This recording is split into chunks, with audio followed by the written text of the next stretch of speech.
You're back. All right. Well, today we're going to look at Isaiah chapter 3, 4, and 5. 3 chapters. And I would entitle this, When God's Had Enough. When God had had enough of Judah and Jerusalem, he said, enough's enough.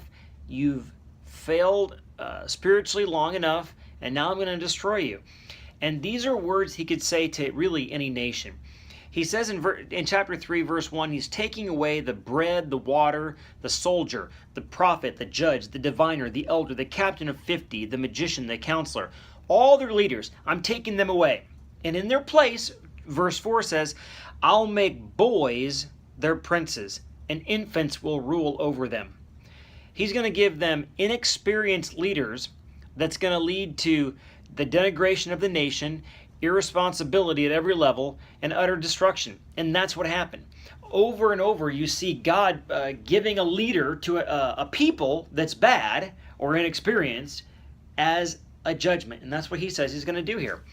He said it's going to get so bad in verse 6, a man will take hold of his brother in his house, in the house of his father, and say, you've got a cloak, you shall be our leader, and this heap of ruins you shall rule over.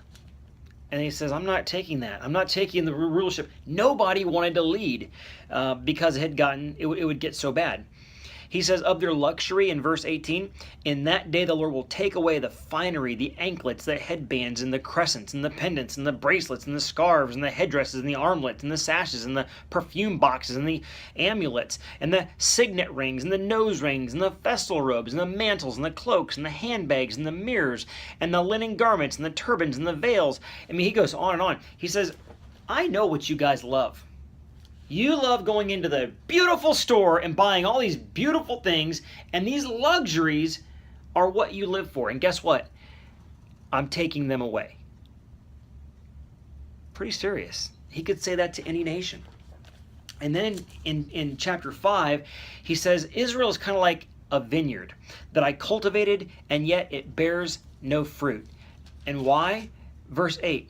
Woe to those who join house to house and add field to field until there is no room, you who are made to dwell in the midst of land. So he says, these land speculators who are adding this property to this property, and then there's no place for poor people, he says, I saw that. And so because of that, in verse 10 he says, for 10 acres of vineyard shall yield 1 bath. He says, I'm going to decrease your yield. What you are getting out of 1 acre, it'll take you 10 acres to get that now. Now how glad are you that you took the poor people's land? Well, when they heard this, they said to Isaiah, whatever, sure, prophet. So he says in verse 18 of chapter 5, woe to those who say, let him be quick, let him speed his work that we may see it. They're like, sure, God, if you're going to judge us, do it now. I'd love to see that. I've heard this before. He's like, wow. In fact, he would name 2 of his kids, speed the spoil and hasten the booty. Isaiah named his 2 kids that as a response to this. Woe to him who says, woe to him who calls evil good and good evil. What does that sound like? Place that you live? Woe to those who are wise in their own eyes. Woe to those who are heroes at drinking wine.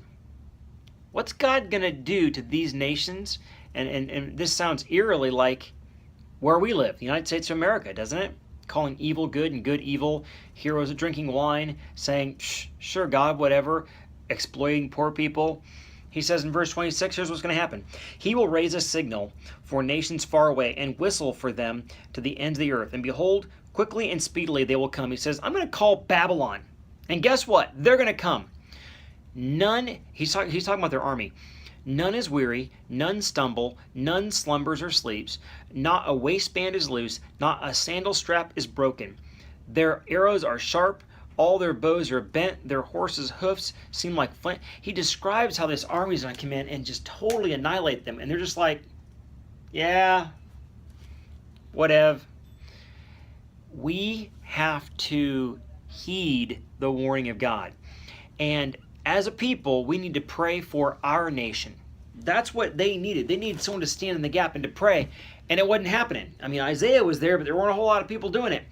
And my challenge to you is pray for our nation, pray for our country, because although that passage describes Judah and Jerusalem, it could just as easily describe the United States of America, because I believe that we're near this point of no return where God's judgment is going to come if we don't see revival. And so I'd ask you to join me every day.